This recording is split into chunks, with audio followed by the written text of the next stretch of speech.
Celebrating like this is illegal. Celebrating like this was made illegal, and just last year, MLB banned this celebration. They may seem harmless, but celebrations like these have cost people. Celebrations have cursed franchises. It ruined this player's career. It ended this guy's career, and he wasn't even the one who celebrated. These players celebrated, and it cost their team their season, but most of the time, celebrations just lead to this.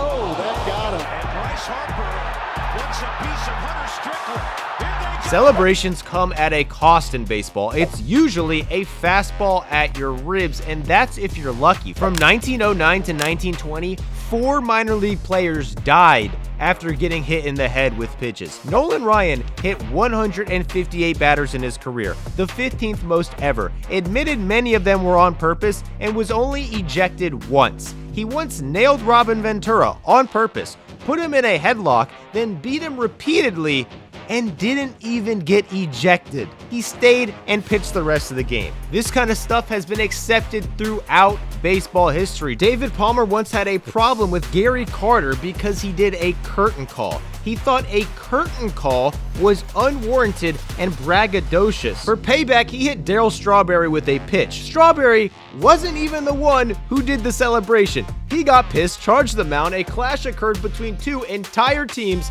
and somehow nobody, not even Strawberry or Palmer, got ejected for this. Beanballs and retaliation for celebrations has been a part of baseball forever, and it happens to this day. Just last week, Randy Arozarena made the Rangers irate after he stepped out of the box before the pitch even got there. The next pitch, he steps out of the box again. On the third pitch, he did it again. There's 3 balls. The Rangers don't want to walk him. After stepping out 3 times, they know Arozarena isn't swinging. The pitcher knows he just has to throw any pitch right down the middle and he will get a strike. So he throws the slowest fastball he's thrown all year right down the middle. Arozarena swings and hits a bomb. He pretended like he wasn't going to swing 3 times in a row to trick him into throwing a very easy pitch, then watched the homer, pointed to his dugout, took 33 seconds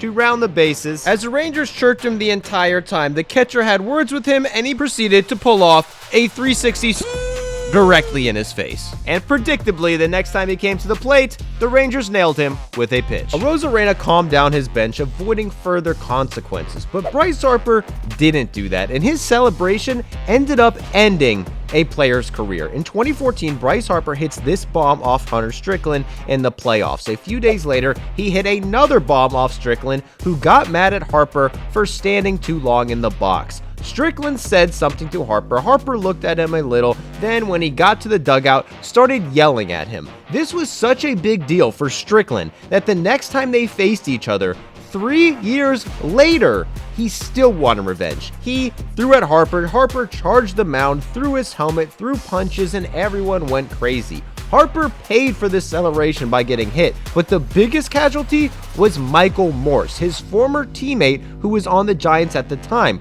During the ruckus, Morse collided with Jeff Samardzija, got a concussion, and wasn't able to play for the rest of the year. Already on the back end of his career, he never got another chance in MLB again. This concussion ended his career for good, all because of a celebration 3 years earlier. There's many reasons why celebrations are so taboo in baseball compared to other sports. It dates back hundreds of years. In the early days, professional athletes weren't really a thing. If you played baseball for a living, you were pretty much seen as a degenerate. They got paid nothing, were drunk all the time, and fought constantly. Hall of Famer Cap Anson famously chased a pitcher out of a stadium with a bat. A Boston Bean Eater once kicked John McGraw in the face during a play at second base. This started a bash so intense that during it, someone in the stands started a fire. While the teams were fighting on the field, the fire got out of control and burned down the entire stadium. It spread across Boston and destroyed or greatly damaged over 200 buildings, and 1,900 people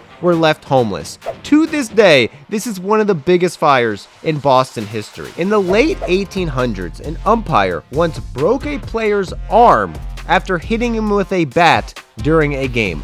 This umpire just so happened to also be the president of the league. Yes, the president of the league filled in as an umpire and hit one of his own players with a bat while doing it. This kind of stuff was obviously bad for business, so when the National League formed in 1876, they put an emphasis on getting rid of debauchery, getting rid of drinking, getting rid of gambling, and marketing the game as a family-friendly event, going back to baseball's roots as a gentleman's game. Showing up opponents with celebrations went against this image, so celebrating became taboo. Over 100 years later, the National League is still around, and the family-friendly image they began with has been ingrained in baseball culture ever since. It's one of the many reasons celebrations are more taboo in baseball than most other sports. For example, the NCAA made taunting in football a 15-yard penalty. They made taunting in basketball a technical foul. But in baseball, taunting results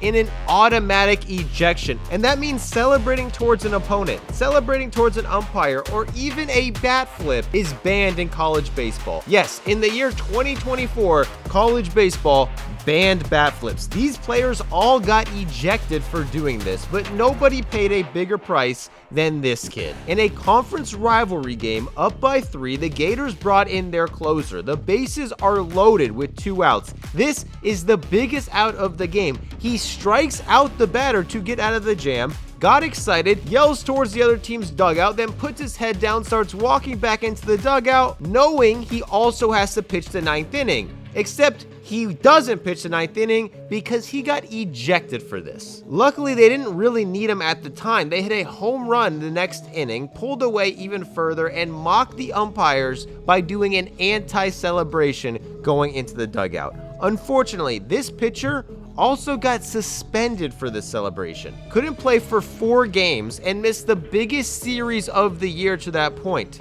They went on to get swept by the number 6 team in the country. But this couldn't happen in MLB because they don't have a rule against celebrating. It's an unwritten rule. It's policed by players. Celebrate too much, there's a good chance you get a ball thrown at you as hard as humanly possible. But in spite of this, some brave players have fought back. Typically, you have 2 options: go to first or charge the mound. However, Reggie Jackson found a third option, which will likely never happen again in baseball history. In the 1980s, he had a massive target on his back. This pitcher threw a pitch up and in to intimidate him, a regular occurrence for Jackson. He challenged the pitcher to a fight and had to be carried back to the dugout. But Jackson still wanted revenge, so when he came up to the plate later, he did something better. He hit a bomb, stared at it, and celebrated around the bases. Then after he touched home, he charged the mound. Reggie Jackson might be the only player in history to charge the mound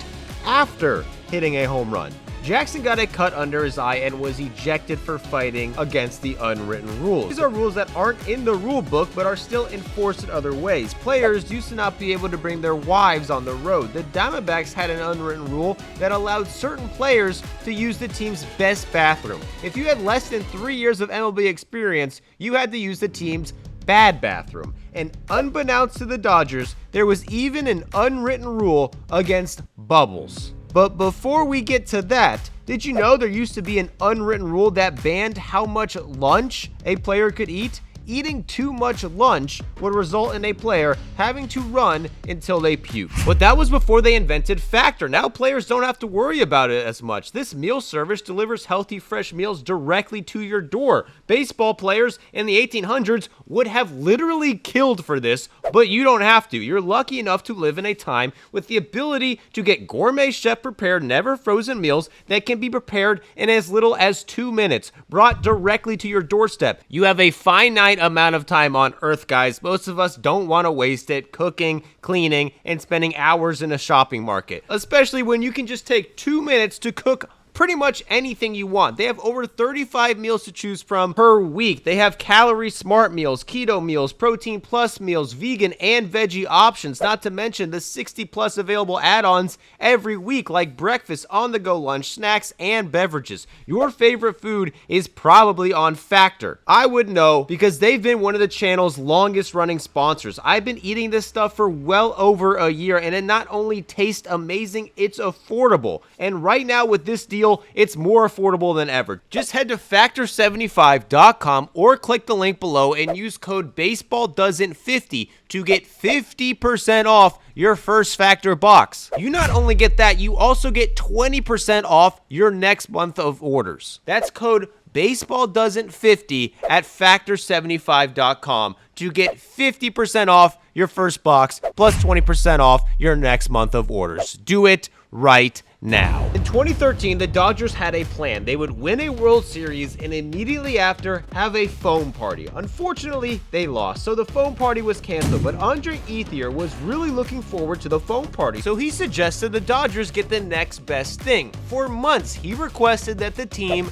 get a bubble machine, and after months, they finally got a bubble machine. Eventually, the bubble machine made its way into the dugout, and then eventually they just started using the bubble machine every time a player hit a home run and began dancing to it. Soon enough, the entire stadium caught on and began blowing bubbles every time someone hit a home run. Then randomly, the bubble machine disappeared. MLB had stepped in and banned the bubble machine. However, there wasn't an actual rule in the rule book that could justify not being able to use a bubble machine. MLB acknowledged this and just said, quote, "It just doesn't feel right." But with no actual rule, the Dodgers realized MLB couldn't do anything about it. So they brought the bubble machine back. And thanks to the Dodgers fighting back on this policy, today MLB dugouts are infested with props used to celebrate. It seems like almost every single team has a signature home run celebration, but not every celebration is allowed. In fact, this one is banned, and many people think it cursed this team's season.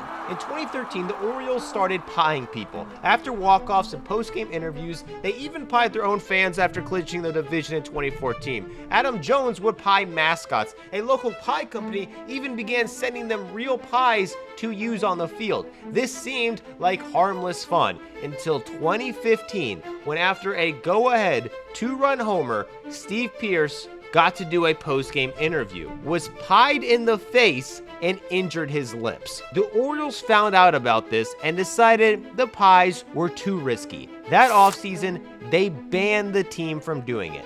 Fans were pissed and so were the players. Adam Jones spoke out against the ban, and the first chance he got the next season, he pied Matt Wieters in the face after a walk-off in April. But once again, the Orioles put their foot down. There wasn't a pie for the rest of the year as the team had a disappointing season and an embarrassing loss in the wild card round. The next year, the team got off to a hot start. They were in first place and the pies briefly returned. Then once again, it disappeared. In the meantime, with no pies, the team got destroyed and fell to last place. Then out of nowhere, in July, they got hot again. After a walk-off, a pie returned. The next week, Manny Machado got 2 pies. Then Dylan Bundy got pied 3 times after a complete game shutout. Wellington Castillo got pied by his own son. Then Mark Trumbo hit this walk-off. The Orioles, who were at one point in last place, were now only a game and a half back of a playoff spot. During his post-game interview, he was warned, looked somewhat annoyed, hit by a pie, hit by another pie, and the interview ended abruptly. Immediately after the game, news broke that the Orioles, once and for all, banned these pies for good. Everybody blamed Trumbo, yet this wasn't even his fault. He didn't even mind getting pied, and the Orioles just thought it was too dangerous. A pie was never thrown again. Immediately after this ban, they lost 20 of their next 25 games and finished the season in last place. The next year, they had the worst record in baseball and didn't have a winning record for 5 more seasons. All because of this one pie that cut Steve Pearce's lip. But even that can't compare to this celebration, which set off a chain of events that led to one of the biggest collapses in baseball history. In 2007, the Mets had high expectations. They were delivering, and at the end of the season found themselves 7 games ahead of the Phillies on September 12th. They were 7 games up with only 17 left to play. They proceeded to lose 11 out of their next 15 games. Going into the second to last game of the season, the Mets needed to win to keep their season alive. They swamped the last place Marlins. But in this process, Lastings Millage and Jose Reyes did this celebration. Along with this and some other celebrations, the Marlins got offended, so later in the game, they threw at the Mets. The benches cleared and everybody calmed down, except for this guy. Miguel Olivo was notorious for altercations, famously telling a reporter in spring training that he wanted to be a boxer like Mike Tyson, but without, quote, biting somebody's ear off. Then, several months later, got in a fight in the minor leagues and literally bit someone's ear off. Olivo never played in MLB again after that, but in 2007, he was in his prime and unhappy with Jose Reyes, who he was actually friends with from the Dominican Republic. Reyes was talking to the Marlins, joking around. Olivo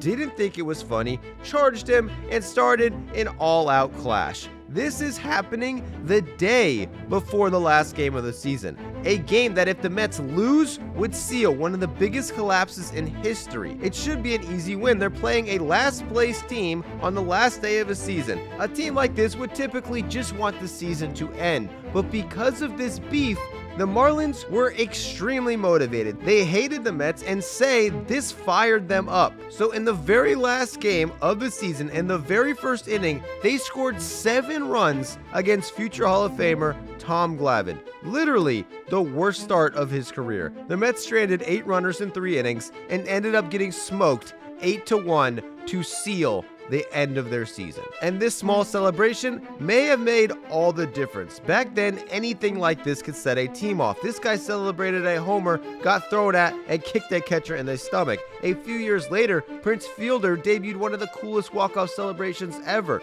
This is remembered and beloved in baseball, but even he got nailed by a pitch in spring training because of it. The Dodgers once clinched a division title in Arizona. They celebrated by swimming in their swimming pool in the outfield, leading the CEO of the Diamondbacks to complain and reportedly scolded the team's manager for not having his players throw at the Dodgers for this. When their GM saw the Dodgers celebrating a home run by eating a banana in the dugout, he got even more mad, saying he wanted to hit them with a baseball himself. Today, this would never happen. Teams use props, pimp homers, and almost everyone has a signature celly for base hits. You're less likely to get hit for it, but these celebrations are still dangerous in other ways. And this guy became public enemy number 1 in his own country because of it. King Bak-ho became one of the most controversial players in Korea after he was caught on camera chewing gum and looking disinterested while losing in the 2020 Olympics. Losing was so embarrassing for Korea